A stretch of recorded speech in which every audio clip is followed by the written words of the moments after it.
السلام علیکم ورحمۃ اللہ تعالیٰ وبرکاتہ۔ الحمد للہ رب العالمین والعاقبۃ للمتقین والصلاة والسلام علی سید المرسلین، اما بعد فاعوذ باللہ من الشیطان الرجیم، بسم اللہ الرحمن الرحیم، صلی اللہ علیہ نبی الامہ بارک وسلم، صلاۃ و سلام علیک یا رسول اللہ صلی اللہ تعالی علیہ وسلم۔ حضرت ابراہیم علیہ نبینا علیہ السلام حضرت عیسیٰ علیہ السلام سے 2200 سال قبل اس دنیا گیتی پر تشریف لائے۔ اللہ تبارک و تعالیٰ نے حضرت ابراہیم علیہ نبینا علیہ السلام کو اس دنیا کے اندر بھیجا۔ اللہ تبارک و تعالیٰ نے عراق کی سرزمین پر حضرت ابراہیم علیہ نبینا علیہ السلام کو حضرت عیسیٰ علیہ السلام سے 2200 سال قبل اس دنیا گیتی پر بھیجا۔ حضرت ابراہیم علیہ نبینا علیہ السلام تشریف لائے۔ نمرود کا زمانہ تھا۔ اس وقت نمرودیت کی حکومت تھی، اس وقت نمرود کی بادشاہت تھی، جو اپنے آپ کو خدا کہلواتا تھا، جو لوگوں پہ ظلم و ستم کیا کرتا تھا۔ اس دور میں نمرود کے زمانے میں بتوں کی پرستش کیا کرتے تھے۔ اللہ تبارک و تعالیٰ نے حضرت ابراہیم علیہ نبینا علیہ السلام کو جب نمرود کی سلطنت میں پیدا کیا تو اللہ تبارک و تعالیٰ نے ابراہیم کو نبی بنا کے بھیجا۔ حضرت ابراہیم علیہ نبینا علیہ السلام جو لوگ اس دور میں بتوں کی پوجا کیا کرتے تھے، حضرت ابراہیم علیہ نبینا علیہ السلام ان کی مخالفت کیا کرتے تھے اور کہتے تھے، تم جن بتوں کی پوجا کیا کرتے ہو، جن بتوں کی پرستش کیا کرتے ہو، چاند تارے ستارے سورج کو پوجتے ہو، وہ تمہارے خدا ہرگز نہیں ہو سکتے ہیں۔ جب سورج نکلتا تو لوگ اس کو پوجنا شروع کر دیتے، کہتے تھے یہ میرا خدا ہے۔ جب سورج ڈوبتا، جب چاند ستارے نکلتے تو لوگ اس کی پوجا کیا کرتے تھے اور کہتے تھے کہ یہ میرا خدا ہے۔ آگ جلاتے تھے، لوگ آگ کی پوجا کیا کرتے تھے اور کہتے تھے یہ میرا خدا ہے۔ حضرت ابراہیم علیہ نبینا علیہ السلام نے جب یہ سارے حالات دیکھے، ان کا چچا آزر تھا، وہ بھی بت بنایا کرتا تھا، بتوں کی پوجا کیا کرتا تھا۔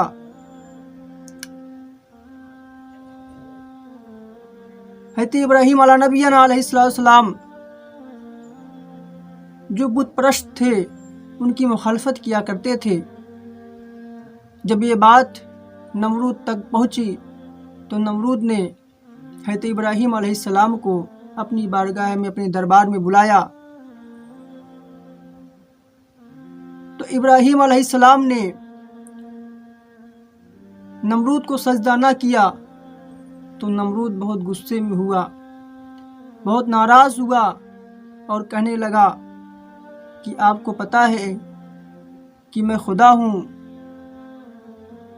اور آپ میری پرستش کرو، آپ مجھے خدا مانو، آپ مجھے خدا تسلیم کیجئے۔ حضرت ابراہیم علیہ نبینا علیہ السلام نے کہا خدا وہ ہوتا ہے جو مارتا اور جلاتا ہے، خدا وہ ہوتا ہے جو مشرق سے سورج نکالتا ہے۔ اور اس بات کو جب نمرود سنتا ہے تو کافی ناراض ہوتا ہے اور حضرت ابراہیم علیہ نبی علیہ السلام کو قید خانے میں ڈال دیتا ہے، قید کر لیتا ہے۔ اس کے بعد کہتا ہے کہ یہ میری معبودوں کو برا بھلا کہہ رہا ہے، میری معبود کو برا بھلا کہنے والا ہے، یہ میری معبود کو الٹی سیدھی باتیں کر رہا ہے، میرے معبودوں کو برا بھلا کہہ رہا ہے، اس کو چھوڑا نہیں جائے گا۔ نمرود نے لوگوں سے مشورہ کیا اور ایک آگ جلوائی۔ جیسا کہ آپ تمام حضرات کو اس واقعے کے بارے میں معلوم ہی ہے، اس نے آگ جلوائی لوگوں سے کئی دنوں تک۔ جو آگ آسمان سے باتیں کیا کرتی تھی، اگر اس آگ کے اوپر سے چڑیا گزرے تو اسی میں جل کر خاکستر ہو جایا کرتی تھی۔ اس آگ کے شعلوں کا عالم تو یہ تھا۔ حضرت ابراہیم علیہ نبی علیہ السلام کو اس آگ میں جب ڈالا گیا تو حضرت ابراہیم علیہ نبی علیہ السلام جلے نہیں، بلکہ وہ آگ گل و گلزار کی شکل اختیار کر لیا، وہ آگ ٹھنڈی ہو گئی۔ یہ ساری چیزیں دیکھنے کے بعد نمرود کی بیٹی تو ایمان لے آئی، لیکن نمرود ایمان نہ لایا اور حضرت ابراہیم علیہ نبی علیہ السلام کو قتل کرنے کی سازش کرنا شروع کر دیا کہ حضرت ابراہیم علیہ نبی علیہ السلام کو اب قتل کر دیا جائے معاذ اللہ۔ حضرت ابراہیم علیہ نبی علیہ السلام نے اللہ تبارک و تعالیٰ کی بارگاہ میں دعا کیا تو اللہ تبارک و تعالیٰ نے مچھروں کے عذاب نازل کر دیے، جو نمرود کے چاہنے والے تھے، جو نمرود کو خدا مانتے تھے، سارے مچھر مل کر مچھروں نے نمرود کو خدا جو ماننے والے تھے، تمام نمرودیوں کو ان کے گوشتوں کو کھانا شروع کر دیا، یہاں تک کہ لاسٹ میں آخر میں ایک مچھر نمرود کے ناک کے اندر گھس گیا اور جا کے ناک کے ذریعے سے اس کے سر تک پہنچ گیا، جو کہ وہ درد، وہ مچھر 400 سال تک غالباً نمرود کی عمر بتایا جاتا ہے کتابوں کے اندر 800 سال کی تھی، جس میں سے 400 سال تک غالباً لگاتار کنٹینیو 400 سال تک مچھروں نے اندر سے اس کو کھا کھا کے کھوکھلا کر دیا تھا۔ یہ حال تھا۔ اس کے بعد حضرت ابراہیم علیہ نبی علیہ السلام عراق کو چھوڑتے ہیں، مصر کا سفر کرتے ہیں۔ مصر کا سفر کرنے کے بعد حضرت ابراہیم علیہ نبی علیہ السلام مصر پہنچتے ہیں۔ وہاں کا بادشاہ بھی بہت عیاش تھا، اگر کسی عورت کو دیکھتا تھا تو اس کے ساتھ غلط کام انجام دینے کی کوشش کیا کرتا تھا۔ حضرت سارہ علیہ السلام بھی ساتھ میں تھی اور حضرت سارہ نیک خاتون تھی، بلایا اپنے دربار میں۔ حضرت سارہ پہنچی، حضرت سارہ کو جیسے ہی اس نے چھونے کی کوشش کی، اس کی آنکھ اندھی ہو گئی، وہ اندھا ہو گیا، اس کو دکھائی دینا بند ہو گیا۔ غالباً کتابوں کے اندر آتا ہے کہ 3 بار اس نے ٹچ کرنے کی کوشش کی تھی حضرت سارہ کو، وہ تینوں بار اس کو دکھائی دینا بند ہو گیا تھا۔ بعد میں وہ ایک کنیز کے طور پر حضرت ہاجرہ کو حضرت سارہ کو دے دیتا ہے اور حضرت ہاجرہ علیہ السلام حضرت سارہ کے ساتھ ہو لیتی ہیں۔ بعد میں حضرت ابراہیم علیہ نبی علیہ السلام حضرت ہاجرہ سے نکاح کرتے ہیں، ان کے ہی وطن سے ایک بچہ پیدا ہوتا ہے جن کا نام حضرت اسماعیل علیہ السلام ہے، جو اللہ کے نبی ہیں۔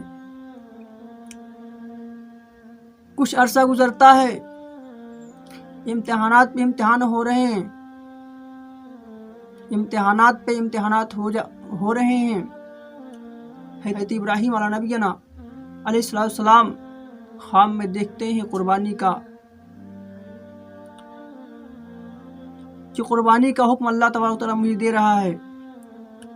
اور کنٹینیو حضرت ابراہیم علیہ نبینا علیہ السلام ان کے پاس جانور ہوا کرتے ہیں، وہ جانوروں کی قربانی لگاتار 3 دن تک دیتے ہیں، پھر بھی خواب دیکھ رہے ہیں۔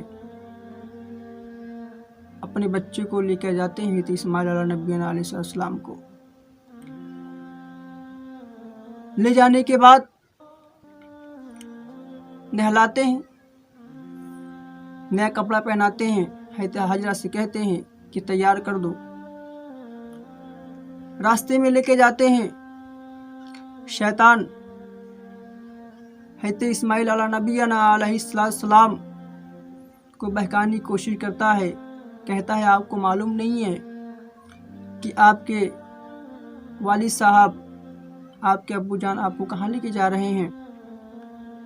آپ کو ذبح کرنے کے لیے لے کے جا رہے ہیں۔ اللہ کی راہ میں اللہ کا حکم ہے۔ حضرت اسماعیل نے کہا اگر اللہ کا حکم ہے تو میں بھی راضی ہوں۔ ان کی والدہ کے پاس جا کے شیطان بہکاتا اور گلاتا ہے، کہتا آپ کو معلوم ہے اپنے بچے کو جہاں بھیجی ہیں آپ اپنے شوہر کے ساتھ، حضرت ابراہیم علیہ نبینا علیہ السلام کے ساتھ،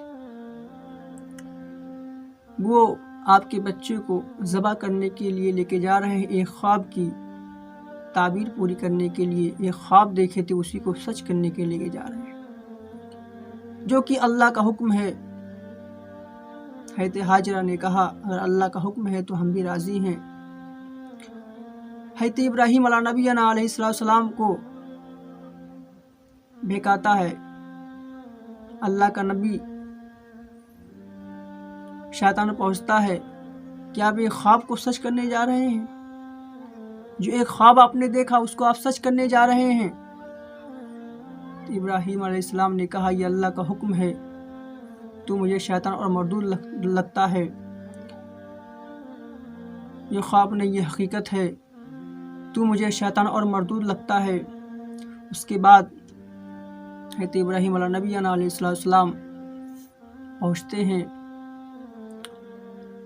حضرت اسماعیل کہتے ہیں ابو جان اپنی آنکھوں میں پٹی باندھ لیں، کہیں ایسا نہ ہو کہ بیٹے کی محبت آپ پہ غالب ہو جائے۔ حضرت ابراہیم علیہ نبینا علیہ السلام آنکھوں میں پٹی باندھ لیا کرتے ہیں۔ آنکھوں میں پٹی باندھنے کے بعد حضرت ابراہیم علیہ نبینا علیہ السلام حضرت اسماعیل علیہ السلام کی گردن پہ چھری چلانے کی کوشش کرتے ہیں، کٹ نہیں رہا ہے، گلا کٹ نہیں رہا ہے، چھری چل نہیں رہی ہے۔ غصے میں آتے ہیں، پتھر پر اس چھری کو مارتے ہیں۔ جب اس چھری سے پتھر پر مارتے ہیں تو پتھر 2 ٹکڑے ہو جاتے ہیں۔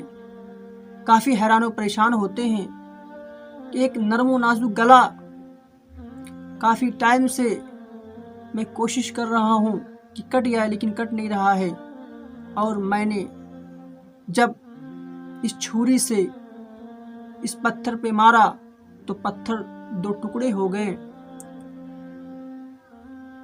اس کے بعد رب تعالیٰ کا حکم ہوتا ہے کہ اے ابراہیم تو نے خواب کو سچ کر دکھایا ہے۔ اس کے بعد اللہ تبارک و تعالیٰ جنت سے حضرت جبرائیل علیہ السلام کے ذریعے سے حضرت اسماعیل علیہ السلام کی جگہ پہ لا کے دمبا رکھوا دیتا ہے، دمبا رکھ دیا جاتا ہے، اور اس کو حضرت ابراہیم علیہ نبینا علیہ السلام ذبح فرماتے ہیں۔ اس کے بعد آنکھوں سے پٹی کھلتی ہے، کیا دیکھتے ہیں کہ نیچے جانور پڑا ہے، اور حضرت اسماعیل علیہ نبینا علیہ السلام ذبح نہ ہوئے۔